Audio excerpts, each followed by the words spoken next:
So, Matthew 21, verse 12. There's 9 of them. We're going to cover 4 this morning. Jesus entered the temple courts and drove out all who were buying and selling there.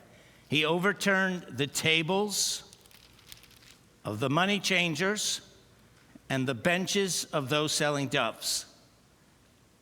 It is written, he said to them, my house will be called a house of prayer, but you are making it a den of robbers. So they were selling animals at church, at the temple, for them to be able to do sacrifices, but they obviously are ripping the people off. That Jesus is like, wow, you are a bunch of robbers in this church. Now, Jesus is quoting a verse from the Old Testament, and it's found in Jeremiah. And so here's the story Jeremiah is giving, that Jesus quotes that last verse. This is the word that came to Jeremiah from the Lord. Stand at the gate of the Lord's house, and there proclaim this message. Hear the word of the Lord, all you people of Judah who come through these gates to worship the Lord. This is what the Lord Almighty, the God of Israel, says. Reform your ways and your actions, and I will let you live in this place. Do not trust in deceptive words and say, this is the temple of the Lord, the temple of the Lord, the temple of the Lord. I can be sinful and rotten, but as long as I'm in the temple of the Lord, nothing will happen to me. Then the Lord says, will you steal and murder? Can you believe that there are people who actually murder others?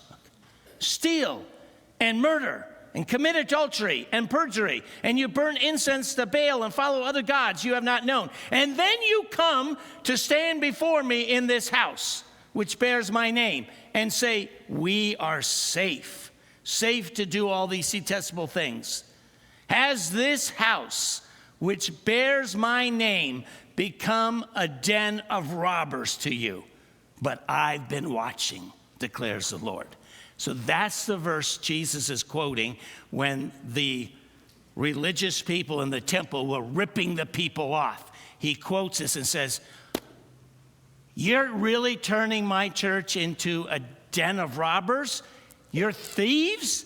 You're taking advantage of people? I looked on the internet for contemporary examples of this. There are some what we would call TV evangelists, that I'm not even sure they're Christians. I think they're laughing all the way to the bank. I think they have discovered that Christians are the biggest suckers there are. So this is a commercial that's out right now. Do you have a prayer need? How many of you got a prayer need? He said, send your name. You don't have to send us money right now. No. And we're going to send you a bottle of miracle water. Do you need a miracle? Get your bottle of miracle water from our ministry. So you write to them, and they send you a bottle of miracle water. Now, they tell you in the commercial, here's what you do. First of all, you pray over that bottle.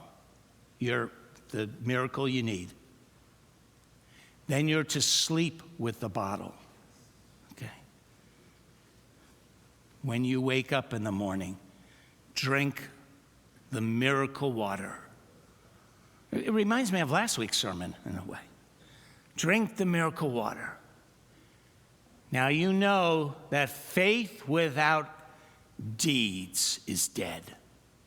If you truly believe that God's going to deliver that wonderful miracle to you, you need to step out in faith and put an offering into that miracle water jar, put the lid back on, and send it back to us in the envelope we provide for you.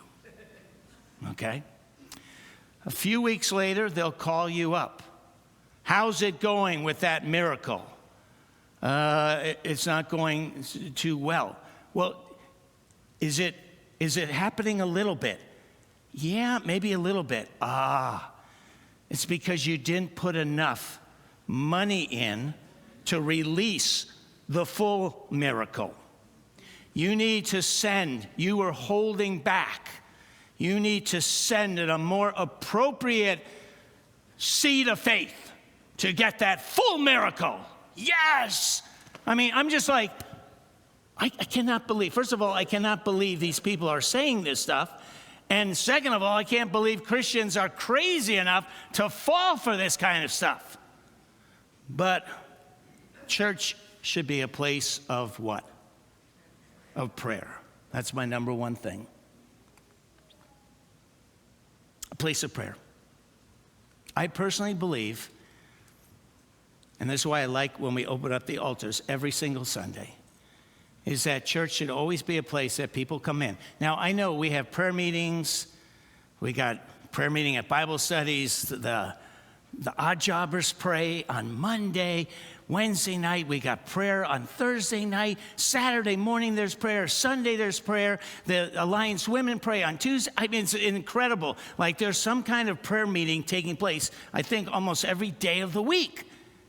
But there is nothing like being able to come to a church, in my mind, where anyone and any Sunday can come and bring to the Lord their prayers. I personally could not go to a church, and I'm going to guess that 97% of all churches that you attend, you are not going to have the opportunity to go to the altar and to pray to the Lord in his house. That's the number one thing he emphasizes in these accounts, is God's house should be a place to pray, to come and bring your prayers to the Lord. 98% of churches, you're never going to have the opportunity. And I'm like, that is so weird to me. Sure, the pastor will give a generalized prayer in the service, but I just don't know if I could go to a church that doesn't give you time to literally bring your prayer requests to the Lord.